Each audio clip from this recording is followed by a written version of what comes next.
Aún recuerdo el primer día que cogí una gaita. Fue el primer día de la escuela de música, solo tenía ojos para la gaita, fue amor a primera vista. Ya desde ese primer momento sabía que quería tocar ese instrumento.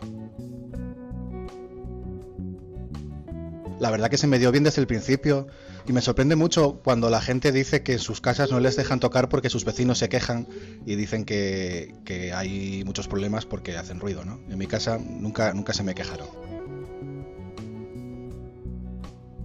A mí me gusta más el rollo tradicional.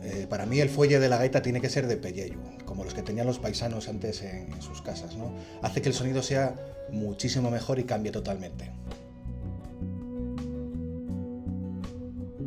Otra cosa característica de las gaitas y muy característica es el olor. Mira.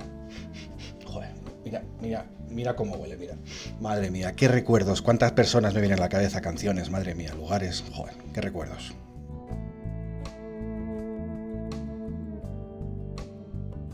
Los músicos se enamoran con su música y yo tuve la suerte de que fuera así.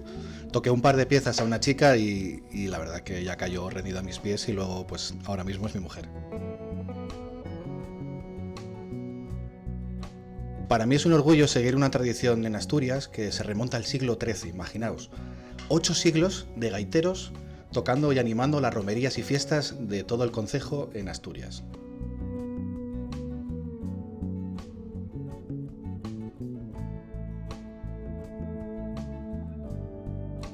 De las cosas que más me gusta cuando voy a tocar a las fiestas es que nos invitan a beber allí la gente del pueblo. La verdad que es una pasada la de pedos que me llevo yo cogidos en los pueblos por ir a tocar. La verdad que es un placer.